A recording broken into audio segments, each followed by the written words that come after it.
Hi guys, and welcome to the newest video from Flying Raven Studios. This week we are going to start on our Necromunda series. And what screams more Necromunda than hazard stripes? So sit back and let's see what we can do.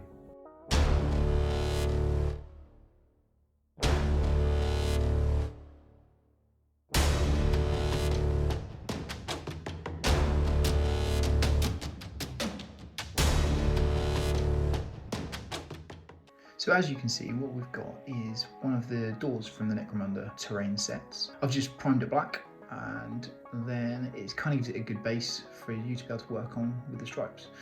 You can see I've got some tape, which will come in handy very soon, and a Stanley knife. So let's go and see what we do next.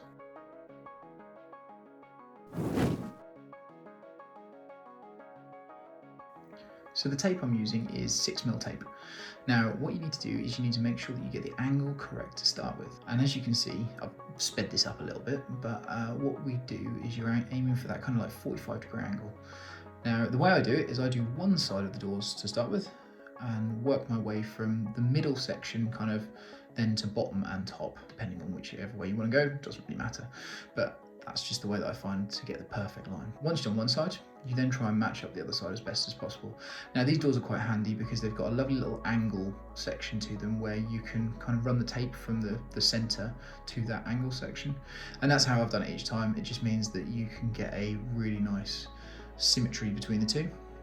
And as you see, I just keep doing it, put them all on, and we're done. You can see that they're all nicely stuck down. Now make sure that they are pushed down well, because what you need to ensure is that there's no seepage of the paint getting underneath it. Now the next step is to slice the door opening back in.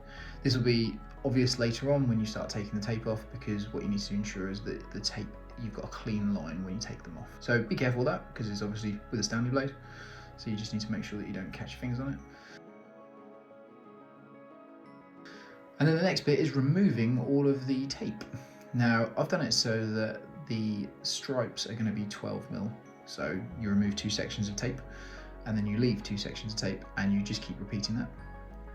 And then you end up matching it obviously on the other side as well, so you've got the perfect section.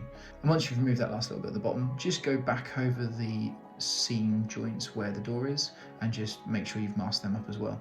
It just means that you won't get any paint in between the two. Now, we're ready to move on for the paint section.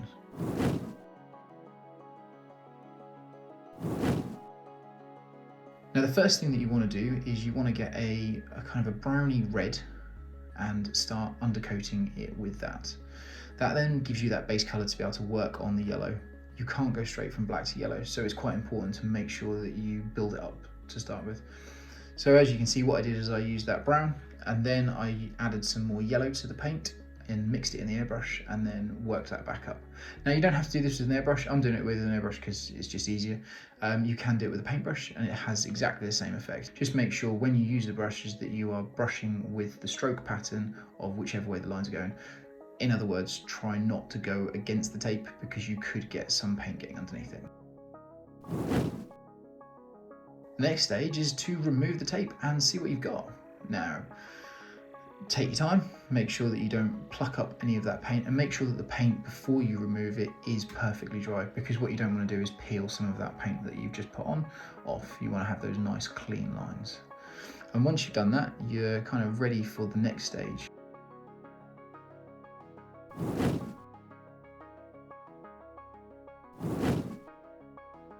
Now the next stage is to use some streaking grime effect. We've done a video on this already, so if you haven't seen it, please do have a look at it after this, but you can kind of pick it up a little bit from this one as well. The other video just goes into a bit more detail. So plaster it on like you are covering up everything that you've just done, all those wonderful bits of paintwork that you've done, just cover it all up again with this. And then leave it for a little while, because what you need to do is not too long, but just leave it for a minute, maybe 2 maximum, and it starts to kind of begin to go tacky. And then you get the good old cotton bud, as we're in the UK, and you start removing it. And always remove down, because you're looking for that effect of the grime that's kind of run down the door, and grime wouldn't run sideways, so just always make sure that you're brushing it down or removing it down. Now you will go through a few cotton buds with this, but yeah, it's kind of part of the fun. And then you just keep removing it and then just tidying it up. And this is what you end up with.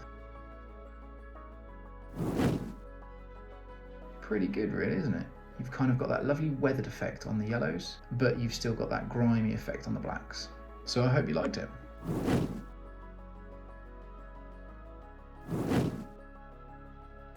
So that's hazard stripes. Not really that hard, is it? But you get some really, really nice looks, and they really do finish off a Necromunda board, whether it's for your doors, your walls, or your floors. You can get some fantastic looks, and they just kind of blend in with everything that goes on in the Necromunda world. So I hope that helped. If it did, obviously remember, hit the subscribe, ping the bell, smash the like, and stay in touch. If you've got any comments, put them below and we'll get back to you as quickly as we possibly can. But until next time, enjoy, stay safe, and see you then.